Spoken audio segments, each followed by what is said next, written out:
Now, keep in mind, Scott Hackford, whatever his name is, wrote this article and it was published on Reason on October 3rd, 2022 of this year. So it was just this month on the 3rd, so just over a week ago at 2 p.m. So the Supreme Court, this is what he's writing. So this is his analysis on it. The Supreme Court is back in session this morning and has agreed to hear 9 new cases, two of which were related to the extent that online platforms can be held liable for terrorist recruitment efforts. Let me read that again. The Supreme Court is back in session this morning and has agreed to hear 9 new cases. 9 new cases they've agreed to hear, two of which relate to the extent that online platforms can be held liable for terrorist recruitment efforts. You heard that right. He goes on to say that one of the cases will directly address the extent of Section 230, Protections of the Communications Decency Act of 1996. In Gonzalez versus Google, Reynold Gonzalez sued the company under Section 233. Yeah, I think it's 2333 of the Federal Anti-Terrorism Act, claiming that YouTube algorithms helped the Islamic State group radicalize and recruit terrorists through videos, and that this led to the death of his daughter, Naomi, in an ISIS attack on Parisian Bistro, or I'm assuming that's her name, in 2015. So Gonzalez argues that Google, which owns YouTube, could be liable for damages under the Act. Under Section 230, Google is generally not legally liable for the content that third parties post online through their platforms. Lower courts have ruled that Gonzalez thus far, but the question presented by Gonzalez is whether Section 230 protects Google when YouTube's algorithms program makes targeted recommendations of information provided by another information content provider. In other words, when YouTube recommends videos to people who use the platform without these users actively searching for them, can Google then become liable for the content of the said videos? Right? In the second case, so now he's posing that as a question, right? And in the second case, Twitter versus Tamana, I guess I don't know how to pronounce that person's last name. The court will consider under the same section of the Anti-Terrorism Act, which again is a bad law. It's a complete waste of time and energy that law got passed, on whether Twitter can be found to be aiding and abetting terrorists.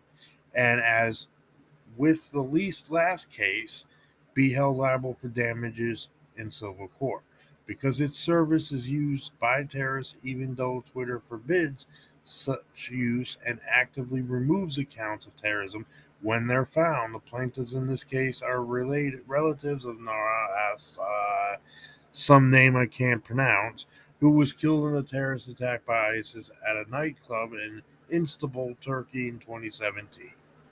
According to Twitter's position, the terrorist responsible for the attack wasn't even using its service. The plaintiffs insist that because other terrorists have been found to be using Twitter, it can be nevertheless be held liable for not taking enough proactive action to stop terrorists from accessing the platform. Twitter versus Temana is not a Section 230 related case.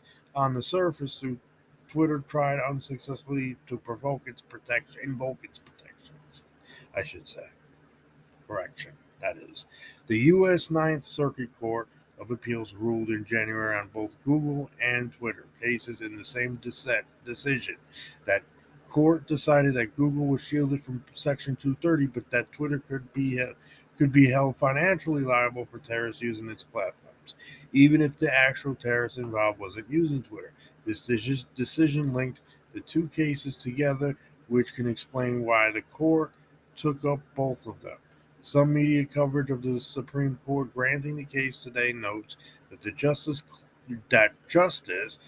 Clarence Thomas has been vocal that the court will eventually have to examine the power of big tech companies have over or that they would have to power big they would have to face the powers that big tech companies have, I'm guessing, over who has access to their platforms and whatever Section 230 has limits to what content users companies may remove.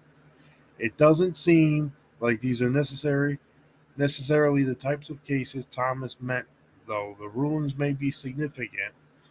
Thomas and many other conservatives are worried about the power Twitter, Facebook, and other social media companies have to deplatform users based on their viewpoints. But in both of these cases, the two companies faced lawsuits because they apparently didn't censor enough. Both of these cases are about who Google and Twitter didn't deplatform, I should say, according to what it reads.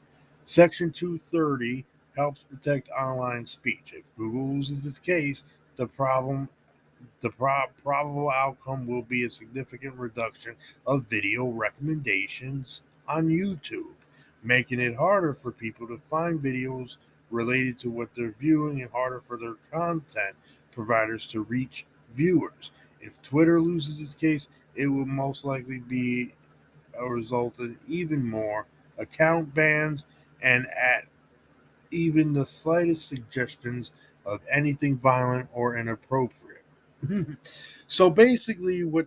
So basically, I'm guessing these two cases are going back in the Supreme Court, according to what Scott Haxford is stating here. And to give you the summary here, they're basically saying, look, you know, we got these two cases it's gonna reappear in the Supreme Court, and if Google loses its case, you know, I I gathered that's where it was leading to, right? That's pretty much the gist of this story here. That if Google loses its case, they could that would be the result, end up being the result of not being able for content providers to not be able to reach as far as they like and for users to not get as many recommended videos. And with Twitter, that would result in even more Twitter bans over the slightest inappropriate content and that's provided Google loses this case in the sense that these two cases are linked together. And I'm guessing that also applies for anything that's inappropriate, whether it be porn, gambling, or anything that they feel is inappropriate, that you're posting or whatever, they can ban that content, right? Which, you know, in all honesty here, in all honesty, I feel that um, the truth of the matter here is that you know we shouldn't have to go to court to deal with these cases. This should be, you know what?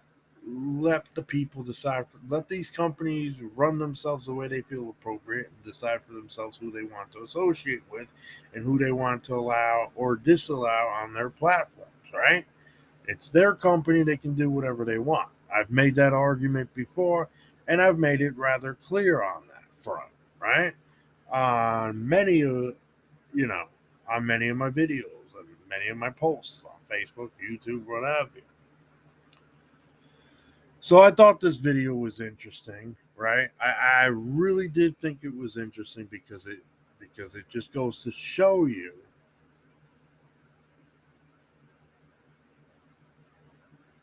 the level of which we're facing with this government. I'm Michael J. Long, and thank you for joining me. I truly and sincerely appreciate it.